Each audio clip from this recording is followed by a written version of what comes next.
আমার 100টা মিনিট দেন আর 100 টাকা দেন, আমি আপনাদের লাইলাতুল কদর দিয়ে দেবো ইনশাআল্লাহ।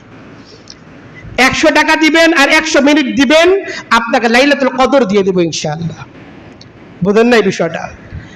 লাইলাতুল কদর সম্ভাব্য 10 রাতের মধ্যেই আল্লাহ তাআলা লাইলাতুল কদর রেখে দিয়েছেন, কোনো সন্দেহ নাই। প্রত্যেকটা রাত থেকে আপনার কাছে শুধুমাত্র 10টা মিনিট চাইতেছি। প্রতি রাতের জন্য অন্তত 10টা মিনিট বরাদ্দ করেন, 10টা টাকা বরাদ্দ করেন প্রত্যেকটা রাতের জন্য। অন্তত 4টা রাকাত নফল নামাজ আদায় করেন লাইলাতুল কদরের নিয়তে। কত মিনিট সময় আপনার ব্যয় হবে? 6 থেকে 7 মিনিট সময় আপনার সর্বোচ্চ ব্যয় হবে। অন্তত কোরআন কারীমের তেলাওয়াত আপনি লম্বা চড়া করতে পারতেছেন না, অন্তত 3 বার সূরা ইখলাস পড়ার সামর্থ্য কার নাই দুনিয়াতে? যে ব্যক্তি কোরআন কারীমের তেলাওয়াত করতেও পারে না, বিশুদ্ধভাবে কোরআন পড়তেও পারে না, কোরআনের অক্ষরগুলো চেনে না, এমন কোন মুমিন কি আছে যে সূরা ইখলাস পারে না? অন্তত সূরা ইখলাস তো আমরা পড়তেই পারি, চলতে ফিরতে উঠতে বসতে শুয়ে শুয়েও আমরা সূরা ইখলাস পড়তে পারি। অন্তত 3 বার সূরা ইখলাস পড়েন। 3 বার সূরা ইখলাস পড়ার মাধ্যমে পূর্ণ কোরআন কারীমের সওয়াব আমাদের আমলনামায় লিখে দিবেন কে? আল্লাহ তাআলা। অন্তত 3 বার সূরা ইখলাস তো আপনি পড়েন। 10টা বার আপনি ইস্তিগফার করেন লাইলাতুল কদরের জন্য, আল্লাহর কাছে ক্ষমা চান।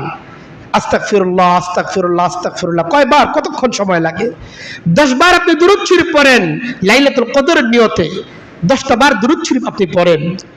আর প্রতি রাতে 10টা টাকা আপনি দান করার চেষ্টা করেন।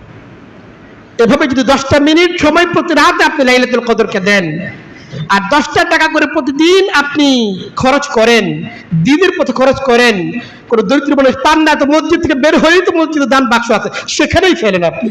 আপনার কোন আত্মীয় যদি থাকে দরিদ্র, তাকে দেন। নিঃসন্দেহে এই 10 রাতের কোন এক রাতে তো লাইলাতুল কদর আছে। আপনি যদি প্রত্যেক রাতে 10টা মিনিট করে সময় দেন, কোনো সন্দেহ না এই 10 রাতের কোন রাতে লাইলাতুল কদর অবশ্যই রয়ে গেছে।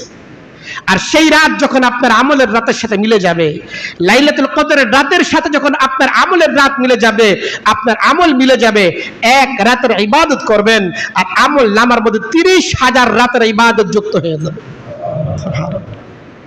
এত সুবর্ণ সুযোগ পাওয়ার পরে মাত্র 100টা টাকা আর মাত্র 100টা মিনিট, এটাও যদি আপনি লাইলাতুল কদরের জন্য বরাদ্দ করতে না পারেন, আল্লাহ রাসূল সাল্লাল্লাহু আলাইহি ওয়াসাল্লাম সত্য বলেছেন, কারণ তিনি ছিলেন as-সাদিকুল মাসদুক, মান হারুমা খাইরাহা ফাকাদ হারুমা।